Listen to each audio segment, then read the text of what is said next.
నమస్తే welcome to Andhraprabha నేను ప్రశాంత్. మనం ఏ వీటిపైన అయితే రేట్లు పెరగవు అని అయితే అనుకున్నామో వాటిపైన కూడా ఇప్పుడు చాలా బీభత్సంగా రేట్లు అయితే పెంచేస్తున్నారనే చెప్పుకోవాలి. ముఖ్యంగా మనము దాదాపు ఒక 10-20 సంవత్సరాల నుంచి చూసుకుంటే గనక ఒక 10 సంవత్సరాల నుంచి చూసుకున్నా కానీ లీటర్ పాలు మనకి నార్మల్‌గా రూ. 20 అలా ఒక ప్యాకెట్ పాలైతే వచ్చేటివి. అలాంటిది ఇప్పుడు వాటిపైన గూడా రూ. 2 అయితే పెంచడం జరిగింది. ఇక వాటిపైనే గాదు, చాలా వాటిపైన పెంచడం ప్రతి వస్తువు పైన మనకి గతంలో చూసాము. రీసెంట్‌గానే జీఎస్టీ అనేది ఏ విధంగా తగ్గించారు, టాక్సెస్ అనేది ఏ విధంగా తగ్గించారనేది మనం చూసాము. ఇప్పటికి మనకి రాత్రికి రాత్రే గోల్డ్ పైన దాదాపు 15% పెంచడం జరిగింది. ఒకేసారి 15,000 గూడా పెరగడం జరిగింది. ఇప్పుడు తీరా చూస్తే గోల్డ్ వచ్చేసి 1,70,000 వరకుంది.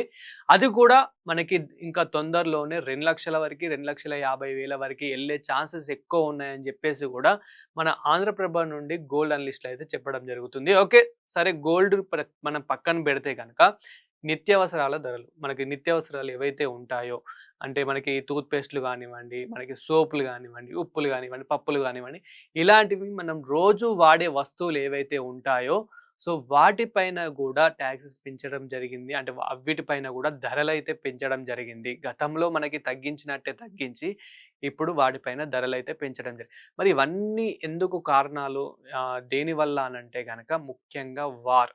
ఏదైతే ఇరాన్, ఇజ్రాయెల్, అమెరికా వార్ జరిగిందో అప్పటి నుండి మనము చాలా ఎక్కడెక్కడనో వార్ జరిగితే మన భారతదేశంలో చాలా ఎఫెక్ట్ అవుతూ ఉంది. చాలా ప్రాబ్లమ్స్ ఫేస్ చేస్తూ ఉన్నారు. ముఖ్యంగా క్రూడ్ ఆయిల్, ముఖ్యంగా గ్యాస్. గ్యాస్ ధరలు గూడా ఉన్న పలంగానే కమర్షియల్ గ్యాస్‌ల పైన రూ. 993 పెంచడం జరిగింది ఒకేసారి. గతంలో మనం చూసాము. ఎన్నో సార్లు మనం చూసాము. ఏది మనకి రూ. 10 పెంచడం గాని, రూ. 20 పెంచడం గాని, ఇవన్నీ అట్‌లీస్ట్ రూ. 50 పెంచడం జరిగింది. కానీ ఇక్కడ ఒకేసారి రూ. 993 పెంచితే ఒక సాధారణమైన వ్యక్తి ఏ విధంగా బ్రతుకుతాడు? Question mark. అండ్ అదే విధంగా అట్‌లీస్ట్ చిన్న చిన్న వస్తువులు గూడా మనమైతే జూస్తూనే ఉన్నాం.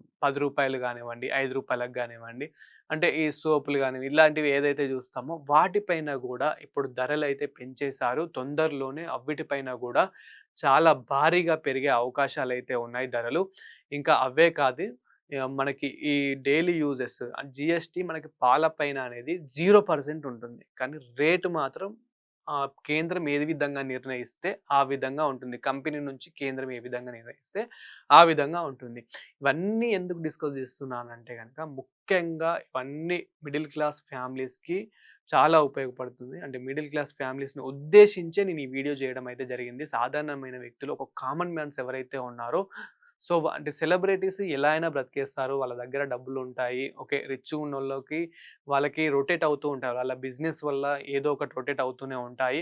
ఇక్కడ ఏదైతే మార్కెట్ అనేది పెరుగుతూ ఉంటుందో వాళ్ళకి గూడా ఆటోమేటిక్‌గా వాళ్ళ బిజినెస్‌లో ఏదో ఒక రూపంలో మార్కెట్ అనేది ఆటోమేటిక్‌గా పెంచుకుంటూ ఉంటారు. కానీ ఇక్కడ సాధారణమైన వ్యక్తి ఏమవుతుంది అనంటే వాళ్ళు ఒకరి కింద పని జేయడం, అక్కడ పైనుంచి వాళ్ళు సాలరీ పెంచుకోకపోతే మాత్రం ఇక్కడ మాత్రం రేట్లు పెరుగుతూనే ఉంటాయి. ఇక్కడ ఖర్చు అవుతూనే ఉంటుంది. అక్కడ ఇన్‌కమ్ మనకి ఎంతైతే వస్తుందో దానికి మించే ఇక్కడ మనకి పోతూ ఉంటుంది. ఆయన ఇవన్నీ ఎందుకు పెంచుతున్నారని మనం ఒక్కసారి ముందుగా మాట్లాడుకుంటే గనక, మనకి మెయిన్ రీజన్ వచ్చేసి ఏదైతే ఇంపోర్టింగ్ ఉంటుందో, ఇంపోర్టింగ్ అనేది మనకి వార్ వల్ల చాలా ఎఫెక్ట్ అయితే అయ్యింది. ముఖ్యంగా క్రూడ్ ఆయిల్ అయితే చాలా ఎఫెక్ట్ అయింది. దానిపైన రేట్లు కూడా పెరిగే అవకాశాలున్నాయి. డీజిల్, పెట్రోల్ మీద ఆల్రెడీ గ్యాస్ మీద పెంచేశారు. ఇంకా పెంచే అవకాశాలు కూడా ఉన్నాయంటున్నారు. అండ్ డీజిల్, పెట్రోల్ మీద కూడా ఏంటి పెంచారని చెప్పారు గదా! ఇలా చెప్తున్నారేంటే యెస్. జస్ట్ మీరు ఒక 2 వీక్స్ చూడండి. అంతే 3 వీక్స్ చూడండి. మీకే చేంజెస్ అనేటివి అర్థమైపోతూ ఉంటాయి. ఏ విధంగా కూడా పెంచుతారో మీకు అర్థమైపోతుంది. జీఎస్టీ గానివ్వండి, రేట్లు గానివ్వండి, ఏ విధంగా పెరుగుతుందో మీకే ఒక్కసారి చూస్తే మీకు అర్థమైపోతుంది. అదే విధంగా ఇంకా చిన్న చిన్న వస్తువులు ఏవైతే ఉంటాయో వాటిపైన కూడా ధరలైతే పెంచడం జరిగింది. అయితే ఇక్కడ సాధారణమైన వ్యక్తి బ్రతకాలి అంటే మాత్రం చాలా ఇక ఇబ్బంది పడాల్సిందే. ఇంకా హార్డ్ వర్క్ చేయాల్సిందే. వాళ్ళ జీతాలు పెరగకపోతే మాత్రం వాళ్ళు బ్రతకడం అయితే చాలా కష్టం. ఇప్పటికే వాళ్ళు అప్పుల పాల్లో ఉన్నారు. చాలా అప్పుల్లో ఉన్నారు. అయినా భయపడాల్సిన అవసరం భయపడకుండా చాలా డేర్‌గా ఎప్పటికైనా మీరేదైతే పొదుపు చేస్తున్నారో, ఏదైతే ఇన్‌కమ్ జనరేట్ చేస్తున్నారో, వాటిని ఇంకా ఎంత పొదుపు చేసుకుంటే అంత మంచిది. మీరు అనవసరమైన వాటి మీద ఖర్చులు పెట్టుకోకుండా అంటే ఇప్పుడు ఎగ్జాంపుల్‌గా మీకొక కారు కొనుక్కోవాలని, ఒక బైక్ కొనుక్కోవాలనుంది. మీరు ఏదైతే డైలీ మెట్రోలో గానివ్వండి, బస్సులో గానివ్వండి ప్రయాణం చేస్తున్నారో, అలానే ఇంకా కొద్ది డేస్ చేసుకొని వీలైనంత వరకి మీరు జనరేట్ జేసుకోండి. అట్‌లీస్ట్ నెక్స్ట్ జనరేషన్‌కి అంటే మీ పిల్లల కోసమైనా గానివ్వండి, మీ నెక్స్ట్ జనరేషన్ మీ ప్లానింగ్స్ ఏదైతే బిజినెస్ ప్లానింగ్స్ ఉన్నా గానివ్వండి, దానికోసమైనా గానీ మనీ ఎంత పొదుపు చేసుకుంటే అంత మంచిది. ముఖ్యంగా సాధారణమైన వ్యక్తి ఎవరైతే ఉన్నారో మీ మిడిల్ క్లాస్ ఫ్యామిలీస్ మన మిడిల్ క్లాస్ ఫ్యామిలీస్ ఎవరైతే ఉన్నారో సో వాళ్ళు మాత్రం ఇక్కడ ఎంత పొదుపు చేస్తే అంత మంచిది. ఎందుకంటే అంత రేట్లు పెరిగే అవకాశాలున్నాయి. ఆల్రెడీ పెంచేశారు. మనం జూస్తున్నాం, గమనిస్తున్నాం. అండ్ మనకి ఒక్కసారి ఈ గ్యాస్ పెంచడం వల్ల గ్యాస్ పెంచారని జెప్పేసి మనకి టిఫిన్స్ పెరగడం జరిగింది. అండ్ అదే విధంగా అంటే గ్యాస్ వల్ల మనం ఏవేవైతే ఉపయోగిస్తామో వాటి ప్రతి ఒక్కటి ఈవెన్ బయట కట్టెలు కొనుకొచ్చుకుందామన్నా గానీ, ఆ కట్టెల రేట్లు గూడా డిమాండ్ ఆ విధంగా అయిపోయింది. మనం జూస్తున్నాం. సో ప్రతీది మనం ఈవెన్ ఒక వాటర్ బాటిల్ కొనాలన్నా గానీ వాటిపైన గూడా పెరిగే అవకాశాలే కనిపిస్తూ ఉన్నాయి. ఎందుకు మరి వాటర్ ఇండియాలోనే మ్యానుఫ్యాక్చరింగ్ అవుతుంది కదా అనంటే గనక యెస్ అవుతుంది. బట్ ఇక్కడ రేట్లు మాత్రం పెంచుతూనే ఉన్నారు. ఈవెన్ మనం టూత్ పేస్ట్‌లు గానివ్వండి, ఆహ్, సోపులు గానివ్వండి, నిత్యావసరాలు ఏవైతే ఉన్నాయో ప్రతి ఒక్కటి ఇండియాలోనే మనకు మ్యానుఫ్యాక్చరింగ్ చేయొచ్చు. అయినా గానీ మనకి ఇంపోర్ట్ అనేది ఎక్కువ శాతం బయట నుంచే జరుగుతూ ఉంది. సో దాని కారణాల వల్లనే రేట్లనేటివి పెంచుతూ ఉన్నారు. ఒక 1 ఇయర్ వరకి మీరు ఎంత తగ్గిస్తే అంత మంచిది అని జెప్పేసి డైరెక్ట్ ప్రధానమంత్రి మోదీ గారే చెప్పడం అయితే జరుగుతూ ఉంది. ఆల్రెడీ చెప్పడం గూడా జరిగింది. అది సోషల్ మీడియాలో ఎంత వైరల్ అవుతుందో మనమైతే జూస్తూనే ఉన్నాము. ఈవెన్ గోల్డ్ సంవత్సరం వరకి కొనకండి.